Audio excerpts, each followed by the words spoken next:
Kannada Saraswati education ಚಾನಲ್ಗೆ ತಮಗೆಲ್ಲರಿಗೂ ಆದರದ ಸ್ವಾಗತ. ನಾವು ಇಂದು ಭಾಷಾ ವಿಷಯದಲ್ಲಿ ಬರುವಂತಹ ಪ್ರಮುಖ ಪರಿಕಲ್ಪನೆಗಳ ಬಗ್ಗೆ ತಿಳಿದುಕೊಳ್ಳೋಣ. ಮೊದಲನೆಯದಾಗಿ ಸೌಮ್ಯೋಕ್ತಿ ಅಥವಾ ಭಾಷಾ ಗೌರವ. ಅಮಂಗಳ, ಅಶುಭ, ಅಸಹ್ಯ, ಕೆಟ್ಟದ್ದನ್ನು ಬಳಸಾಗಿ ಹೇಳುವುದು ಸೌಮ್ಯೋಕ್ತಿ. ಸ್ತ್ರೀಯರು ಇಂತಹ ಶಬ್ದಗಳನ್ನು ಹೆಚ್ಚು ಪ್ರಯೋಗಿಸುತ್ತಾರೆ, ಸೃಷ್ಟಿಸುತ್ತಾರೆ ಎನ್ನಲಬಹುದು. ಮರಣ ಹೊಂದು ಎನ್ನುವುದನ್ನು ಕೈಲಾಸವಾಸಿಯಾಗು, ಸ್ವರ್ಗಸ್ಥನಾಗು, ದಿವಂಗತ, ಕೀರ್ತಿಶೇಷ, ಬಯಲಾಗು, ಮುಕ್ತಿ ಹೊಂದು, ವೈಕುಂಠವಾಸಿಯಾಗು, ಪರಮಪದ ಸೇರು, ಸಾಯುಜ್ಯ ಹೊಂದು ಇತ್ಯಾದಿಯಾಗಿ ಹೇಳಬಹುದು. ಇಂಗ್ಲಿಷ್ನಲ್ಲಿ ವ್ಯಂಗ್ಯವಾಗಿ ಕಿಕ್ಡ್ ದ ಬಕೆಟ್ ಎಂಬುದಿದೆ. ಹೆಣ್ಣು ಮಕ್ಕಳು ಬಳೆ ಒಡೆದಾಗ ಬಳೆ ಹೆಚ್ಚಿತು ಎನ್ನುತ್ತಾರೆ. ಕುಂಕುಮ ಹೆಚ್ಚಿತು ಎಂದರೆ ಮುಗಿಯಿತು ಎಂದರ್ಥ. ಊಟಕ್ಕೆ ಕುಳಿತಾಗ ಅಥವಾ ಶುಭ ಕಾರ್ಯ ನಡೆಸುವಾಗ ದೀಪ ಶಾಂತವಾಗುತ್ತದೆ, ಆರುವುದಿಲ್ಲ. ಹಾವು ಕಚ್ಚಿತು ಎಂಬುದನ್ನು ಹುಳು ಮುಟ್ಟಿತು ಎಂದು ಹೇಳಲಾಗುತ್ತದೆ. ಇವು ಏನಂದರೆ ಸೌಮ್ಯೋಕ್ತಿಯ ಪ್ರಮುಖ ಉದಾಹರಣೆಗಳಾಗಿವೆ. ಮುಂದಿನದಾಗಿ ವ್ಯಂಗ್ಯೋಕ್ತಿ ಬಗ್ಗೆ ತಿಳಿದುಕೊಳ್ಳೋಣ. ಯೂಫೆಮಿಸಮ್ ವರ್ಗಕ್ಕೆ ಸೇರಿದ್ದರೂ ಇಲ್ಲಿ ವ್ಯಂಗ್ಯ ಪ್ರಧಾನ. ಒಳ್ಳೆಯ ಅರ್ಥದ ಶಬ್ದಗಳನ್ನು ಅದರ ವಿರುದ್ಧಾರ್ಥದಲ್ಲಿ ಪ್ರಯೋಗಿಸುವುದು. ಅವನೊಬ್ಬ ಬೃಹಸ್ಪತಿ, ಪಂಡಿತ ಪುತ್ರ, ಸರಸ್ವತಿ ಮುರುಕು ಎಂದಾಗ ದಡ್ಡ ಎಂದರ್ಥ. ಅಶೋಕನ ಶಾಸನಗಳ ದೇವನಾಂ ಪ್ರಿಯ ಶಬ್ದ ಸಹ ಮೂರ್ಖ ಅರ್ಥದಲ್ಲಿ ಪ್ರಯೋಗವಾಗತೊಡಗಿತು. ಪುರಂದರದಾಸರು ಬರುತ್ತಿದ್ದಾರೆ ಎಂದಾಗ ಕಡುಬಡವ ಎಂದೇ ಅರ್ಥ. ಕಡಲೆಕಾಯಿ ಬಡವರ ಬಾದಾಮಿ, ಧರ್ಮದ ಗೊಡ್ಡು, ಕರ್ಣನ ತುಂಡು, ಹರಿಶ್ಚಂದ್ರನ ಮಗ ಇವೆಲ್ಲ ವ್ಯಂಗ್ಯಾರ್ಥ ಸೂಚಕ ಪದಗಳಾಗಿವೆ. ಮುಂದಿನದಾಗಿ ಅವಧಾರಣೆಯ ಅತಿಶಯೋಕ್ತಿ. ಇದು ವ್ಯಂಗ್ಯೋಕ್ತಿಗೆ ಹತ್ತಿರವಾದದ್ದು. ಆದರೆ ಇಲ್ಲಿ ವ್ಯಂಗ್ಯಕ್ಕಿಂತ ಒತ್ತಿ ಹೇಳುವುದು ಮುಖ್ಯ. ಸಣ್ಣ ಸಾಮಾನ್ಯ ವಿಷಯವನ್ನು ಅತಿ ಮಾಡಿ ಹೇಳುವುದು. ಅದಕ್ಕಾಗಿ ದೊಡ್ಡ ವಿಶೇಷ ಶಬ್ದಗಳನ್ನು ಬಳಸುವುದು. ಜಗಳ, ಕಲಹ ಎಂಬರ್ಥದಲ್ಲಿ ಕುರುಕ್ಷೇತ್ರ ಪ್ರಾರಂಭವಾಯಿತು ಎನ್ನುವುದು. ಹಿಂದೆ ಹೇಳಿದಂತೆ ಇಸ್ಪೀಟಾಟಕ್ಕೆ ಭಾರತ ಓದುವುದು, ಗೀತಾ ಪಾರಾಯಣ ಇತ್ಯಾದಿ ಬಳಸುವುದುಂಟು. ಅಶ್ವಮೇಧ ಎಂದರೆ ಕುದುರೆ ಜೂಜು. ಅವರ ಮನೆಯಲ್ಲಿ ಇಂದು ಕುಟ್ಟಿಯಾಗ ಎಂದರೆ ಕೋಳಿ ಅಡಿಗೆ ಎಂದರ್ಥ. ಸಸ್ಯಾಹಾರಿಗಳೆದರು ಮಾಂಸಾಹಾರಿಗಳು ಮಾತನಾಡುವಾಗ ಇಂಥ ಸಂಕೇತ ಶಬ್ದಗಳು ಹೆಚ್ಚು. ಸೈಕಲ್ ಎಂದರೆ ಕೋಳಿ, ಕಾರ್ ಕುರಿ ಅಂತ ಅರ್ಥ. ಸಬ್ಮೆರಿನ್ ಅಂದರೆ ಮೀನು ಇತ್ಯಾದಿ ಇವು ಏನಂದ್ರೆ ಅವಧಾರಣೆಯ ಅತಿಶಯೋಕ್ತಿಗೆ ಉದಾಹರಣೆಗಳಾಗಿವೆ. ಮುಂದಿನದಾಗಿ ಅಲಂಕಾರಿಕ ಭಾಷೆ. ಅರ್ಥದ ಸ್ಪಷ್ಟತೆಗಾಗಿ, ಆಡಂಬರಕ್ಕಾಗಿ, ಚಾತುರ್ಯದ ಮಾತಿಗಾಗಿ ಅಲಂಕಾರಗಳನ್ನು ಮಾತಿನಲ್ಲಿ ಬಳಸುವುದುಂಟು. ಹೆಚ್ಚು ರೂಢಿಯಲ್ಲಿರುವ ಅಲಂಕಾರವೆಂದರೆ ರೂಪಕ. ಇದನ್ನು ನಾವು ಮೆಟಫರ್ ಅಂತ ಕರಿತೀವಿ.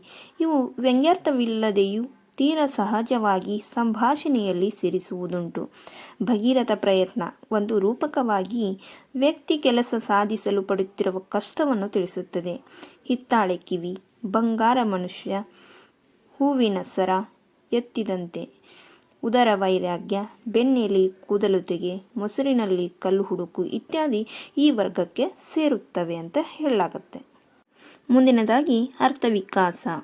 ಒಂದು ಶಬ್ದಕ್ಕೆ ಮಿತವಾದ, ಖಚಿತವಾದ, ನಿರ್ದಿಷ್ಟವಾದ ಅರ್ಥವಿದ್ದು ಕಾಲಕ್ರಮೇಣ ಅದು ವಿಕಾಸ ಹೊಂದಿ ವಿಶಾಲಾರ್ಥ ಪಡೆಯಬಹುದು. ಎಣ್ಣೆ ಎಂಬುದು ಎಳ್ಳಿನಿಂದಾದದ್ದು.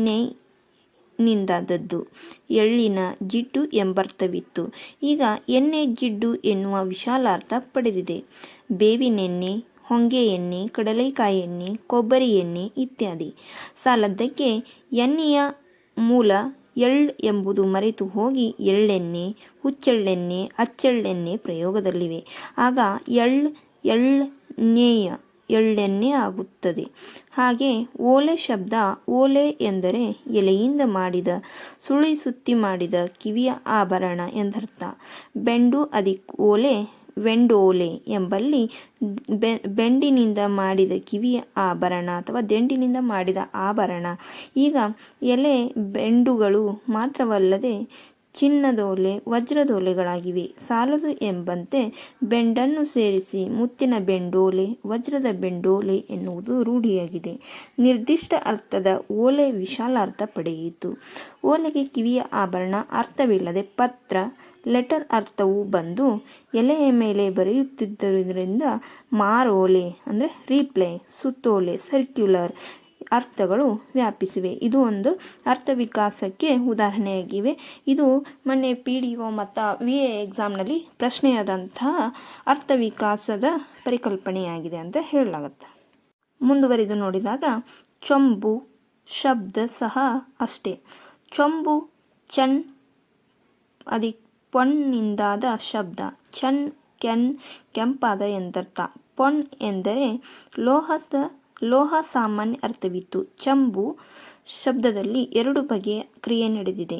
ಒಂದು ಪೋನ್ ಎಂದರೆ ಲೋಹ ಎಂಬ ಸಾಮಾನ್ಯ ಅರ್ಥ. ವಿಶಾಲ ಅರ್ಥ ಇದ್ದದ್ದು ಸಂಕುಚಿತವಾಗಿ ಚಿನ್ನ ಎಂಬ ನಿರ್ದಿಷ್ಟ ಅರ್ಥ ಪಡೆದ ಕಾರಣ ಲೋಹ ಎಂಬರ್ಥ ಜನರ ಮನಸ್ಸಿನಿಂದ ಮರೆಯಾಯಿತು.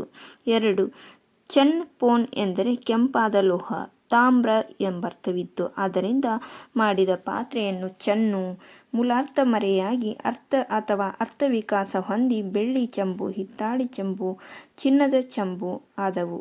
ಚಂಬು ಪಾತ್ರೆ ಎಂಬ ಸಾಮಾನ್ಯ ಅರ್ಥ ಪಡೆದುದರಿಂದ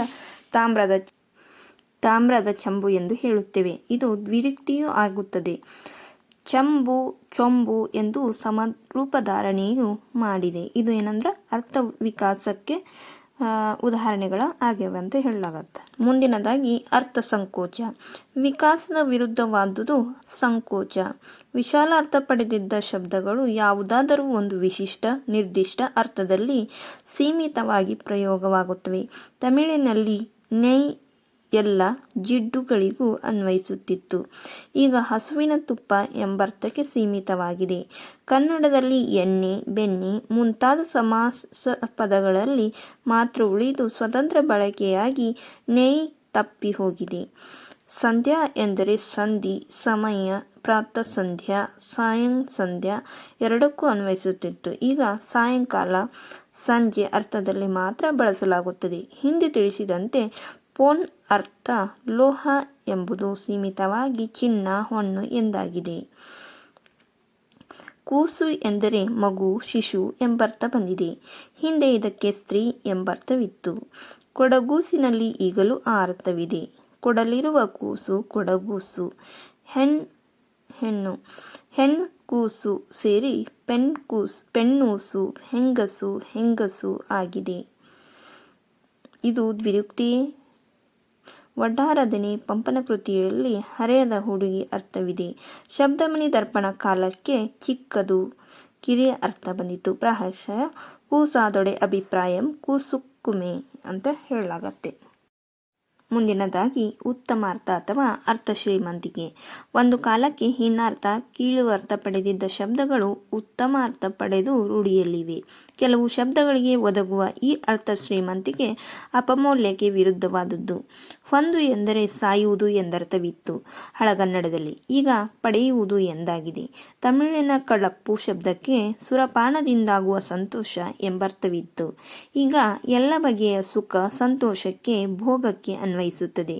ಸಭೆಯಲ್ಲಿರುವವನು ಸಭ್ಯ, ಈ ಯೋಗ್ಯ, ಜೆಂಟ್ಲ್ಮನ್ ಎಂಬರ್ಥ.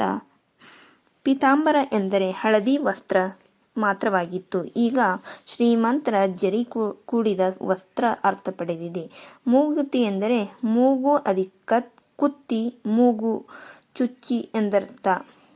ಆದರೆ ಮೂಗಿನಲ್ಲಿ ತೊಡುವ ಒಡವೆಯಾಯಿತು.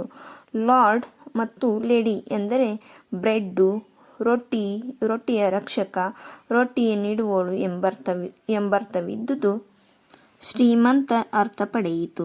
ಈಗ ಅವರು ರಾಜಮಾನ್ಯರು. ನೈಟ್ ಎಂದರೆ ಸೇವಕ ಎಂದು ಅರ್ಥವಿತ್ತು. ಈಗ ಶ್ರೇಷ್ಠ, ವೀರ ಎಂಬರ್ಥ ಪಡೆದು ಪ್ರಶಸ್ತಿಯ ಹೆಸರು ಆಗಿದೆ.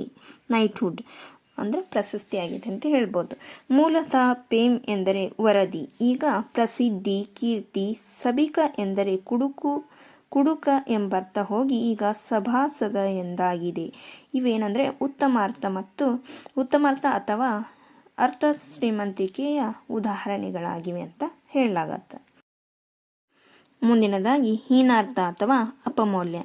ಒಂದು ಕಾಲಕ್ಕೆ ಉತ್ತಮ ಶ್ರೇಷ್ಠ ಅರ್ಥ ಕೊಡುತ್ತಿದ್ದ ಶಬ್ದಗಳು ಕೀಳರ್ಥ ಹೀನಾರ್ಥ ಪಡೆಯುವುದುಂಟು. ಇದನ್ನು ಶಬ್ದದ ಅಪಕರ್ಷ ಅಥವಾ ಅಪಮೌಲ್ಯ ಎನ್ನುತ್ತಾರೆ. ಇವುಗಳಲ್ಲಿ 3 ಬಗೆ ಉಂಟು. ಒಂದನೆಯದ್ದು ಒಳ್ಳೆಯ ಅರ್ಥವನ್ನು ಕೊಡುತ್ತಿದ್ದ ಶಬ್ದಗಳು ಪಡೆನುಡಿಗಳು ಲಕ್ಷಣಾರ್ಥ ಕಾರಣ ಅಣಕಕ್ಕೆ ಎಡೆಗೊಡುತ್ತವೆ. ಉದಾಹರಣೆಗೆ ಪೂಜೆ ಮಾಡು, ಮಂಗಳಾರತಿ ಆಗು, 3 ನಾಮ ಹಾಕು, ಟೋಪಿ ಹಾಕು, ಕುಂಭಕೋಣಂ ಆಯಿತು, ತಿರುಪತಿ ಕ್ಷೌರ್ಯ ಇತ್ಯಾದಿ. ಇವೆಲ್ಲ ನಿಂದನೆಗೆ, ಮೋಸಕ್ಕೆ, ವಂಚನೆಗೆ ಪ್ರಯೋಗವಾಗುತ್ತಿವೆ. ಯುದ್ಧದಲ್ಲಿ ಶಕಂ ಪಾಂಚಜನ್ಯಂ ಪೂರಯಿತ್ವ ಅಂದರೆ ಸಿಂಹನಾದ ಮಾಡುವುದು ಹೋಗಿ ಶಂಖ ಬಾರಿಸು ಎಂದರೆ ಬಾಯಿ ಬಡಿದುಕೊಂಡು ಆಳು, ತೀವ್ರ ದುಃಖ ಇತ್ಯಾದಿ ಅರ್ಥ ಬಂದಿದೆ. ಒಂದೇ ಅರ್ಥದ 2 ಶಬ್ದಗಳು ಇದ್ದಾಗ ಒಂದನ್ನು ಒಳ್ಳೆಯ ಗೌರವದ ಅರ್ಥದಲ್ಲೂ ಇನ್ನೊಂದನ್ನು ಕೀಳು ಎಂಬಂತೆಯೂ ಬಳಸುವುದುಂಟು. ಆಫೀಸು ಕಚೇರಿ, ಮನೆ ಪಡಿ, ಪರ್ವತ ದೊಡ್ಡದು, ಬೆಟ್ಟ ಚಿಕ್ಕದು, ಅನ್ನ ಕೂಳು, ಚಪ್ಪಲಿ ಕೆರ ಇತ್ಯಾದಿ.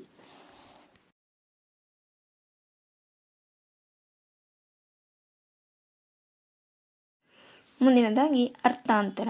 ಕೆಲವು ಶಬ್ದಗಳು ಅರ್ಥದಲ್ಲಿ ಏರಿಳಿತ ಪಡೆದಿವೆ. ಅಂದರೆ ಉತ್ತಮ ಅರ್ಥ ಹೀನಾರ್ಥ ಪಡೆಯದೆ ತಮ್ಮ ವಿಶಿಷ್ಟ ಅರ್ಥದ ಗುಣವನ್ನು ಪ್ರಕಾಶಿಸುವ ಬೇರೆ ಅರ್ಥವನ್ನು ವ್ಯಾಚ್ಯಾರ್ಥದ ಜೊತೆಗೆ ಸೂಕ್ಷ್ಮಾರ್ಥವನ್ನು ಕೊಡುತ್ತವೆ.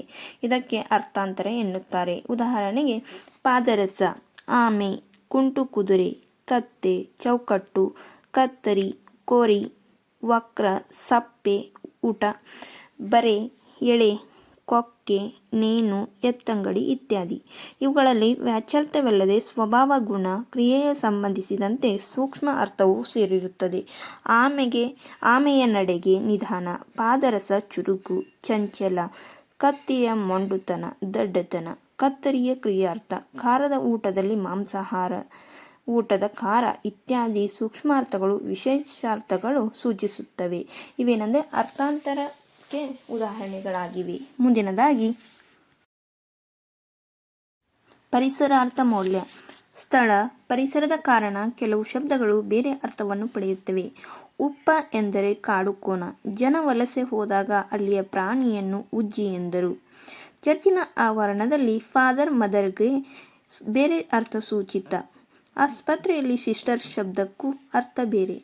ಓಲೆ ಪತ್ರ ಎಂದರೆ ಎಲೆ ಬರೆಯಲು ಬಳಸುವುದು. ಈಗ ಮೂಲಾರ್ಥ ಹೊಳೆಯುವುದೇ ಇಲ್ಲ. ಕಾಗದದ ಮುದ್ರಿತ ಕರೆಯೋಲೆಗಳು ಪತ್ರ ಬರೆಯುವುದು ಇತ್ಯಾದಿ. ಹಾಗೆ ಮೂರ್ತ ಭಾವನೆಗಳನ್ನು ಮೂರ್ತ ಪದಗಳ ಮೂಲಕ ಸೂಚಿಸುವುದು ಪರಿಸರ ಮಹಿಮೆಯಿಂದಲೇ. ಉದಾಹರಣೆಗೆ ತೂಕದ ಮನುಷ್ಯ, ಬೆಲೆಯುಳ್ಳ ಮಾತು, ಹರಿತ ಬುದ್ಧಿ, ಮಂಕು ಬುದ್ಧಿ, ವಕ್ರ ಬುದ್ಧಿ ಇತ್ಯಾದಿ. ಮನುಷ್ಯನಂತೆ ಶಬ್ದಗಳಿಗೂ ಇತಿಹಾಸ ಉಂಟು, ಏರಿಳಿತವೂ ಉಂಟು, ಬಣ್ಣ ಬದಲಾವಣೆಯೂ ಉಂಟು. ಆದ್ದರಿಂದಲೇ ಭಾಷೆ ಜೀವಂತ ಎನ್ನುವುದು. ಇವು ಏನೆಂದರೆ ಪರಿಸರಾರ್ಥ ಮೌಲ್ಯಕ್ಕೆ ಉದಾಹರಣೆಗಳಾಗಿವೆ. ನಾವು ಇಲ್ಲಿಯವರೆಗೆ ವ್ಯಂಗ್ಯಾರ್ಥ, ವಾಚ್ಯಾರ್ಥ, ಅರ್ಥಾಂತರ, ಅರ್ಥಸಂಕೋಚ, ಅರ್ಥವಿಕಾಸ ಮುಂತಾದ ಬಗೆಗಳ ಬಗ್ಗೆ ತಿಳಿದುಕೊಂಡ್ವಿ. ಮುಂದಿನ ತರಗತಿಯಲ್ಲಿ ಮತ್ತೊಂದು ಪರಿಕಲ್ಪನೆಗಳೊಂದಿಗೆ ಸಿಗೋಣ. ಇನ್ನುವರೆಗೆ ನಮ್ಮ ಚಾನಲ್ನ ಯಾರು ಸಬ್ಸ್ಕ್ರೈಬ್ ಮಾಡಿಲ್ಲ ಸಬ್ಸ್ಕ್ರೈಬ್ ಮಾಡಿ, ಲೈಕ್ ಮಾಡಿ, ಶೇರ್ ಮಾಡಿ, ಕಮೆಂಟ್ ಮಾಡಿ ಎಂದು ಹೇಳುತ್ತಾ ಇಲ್ಲಿಗೆ ಈ ತರಗತಿಯನ್ನು ಎಂಡ್ ಮಾಡ್ತೀನಿ. Thank you all.